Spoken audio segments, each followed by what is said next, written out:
Annoncé comme la rampe de lancement de Volkswagen dans le 100% électrique, l'ID3 n'a pas rencontré le succès attendu. Il faut dire que le calendrier n'a pas joué en sa faveur, entre une commercialisation en plein Covid suivie d'une pénurie de semi-conducteurs. L'ID3 a vu entre-temps apparaître une concurrence de plus en plus dense. Si l'ID3 n'est pas en bonne posture, ce n'est pas le cas de la famille ID4, ID5 qui cartonnent sur le marché de l'électrique au même titre que les petits cousins du groupe, les Skoda Enyaq et Cupra Born, qui font au total du groupe Volkswagen le premier producteur et vendeur de voitures électriques en Europe. Volkswagen compte bien remettre l'ID3 sur les rails à travers un restylage.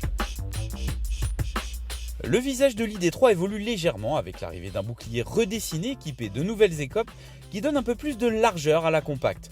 On note la disparition de l'épais cache plastique noir au pied du pare-brise, du logo sur l'aile avant et des stickers sur le montant arrière. Objectif, alléger le design.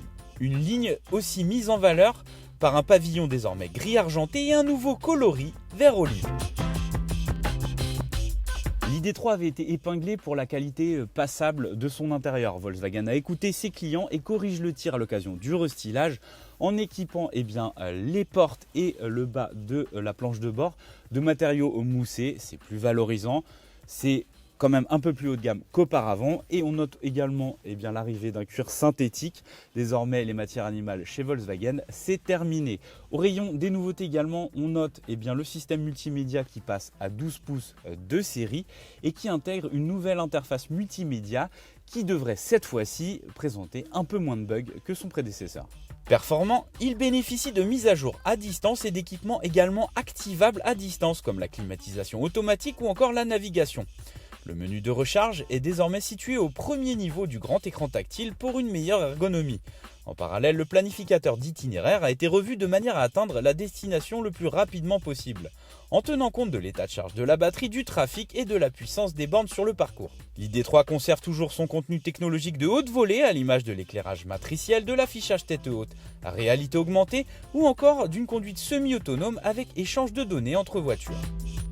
Malheureusement, quelques défauts persistent, comme par exemple le contrôle de commande des lève-vitres, surtout pour les passagers à l'arrière qui réclament plusieurs manipulations. C'est très agaçant, surtout quand on roule. Autre défaut selon nous, le placement du levier de vitesse ici, avec un système de régénération toujours basique. On a juste un mode B et malheureusement pas plusieurs niveaux de régénération.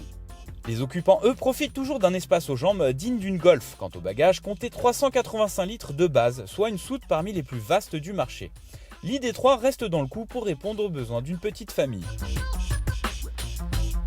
L'ID3 conserve son unique moteur de 204 chevaux placé sur le train arrière et ses deux offres de batterie, 58 ou 77 kWh pour une autonomie maximale de 570 km selon le cycle WLTP. La puissance maximale de recharge en courant alternatif reste à 11 kW, un bon point, et celle en courant continu grimpe à 170 kW sur la version haut de gamme Pro S, ce qui autorise théoriquement une recharge de 20 à 80% en 45 minutes. Les tarifs restent enfin toujours aussi salés avec un prix de départ à la limite du plafond d'obtention du bonus écologique. Mais bonne nouvelle, la gamme actuellement en cours de construction devrait permettre d'abaisser le prix à 44 000 €, bonus non déduit en jouant sur les niveaux d'équipement. L'ID3 restylé est attendu à l'été 2023.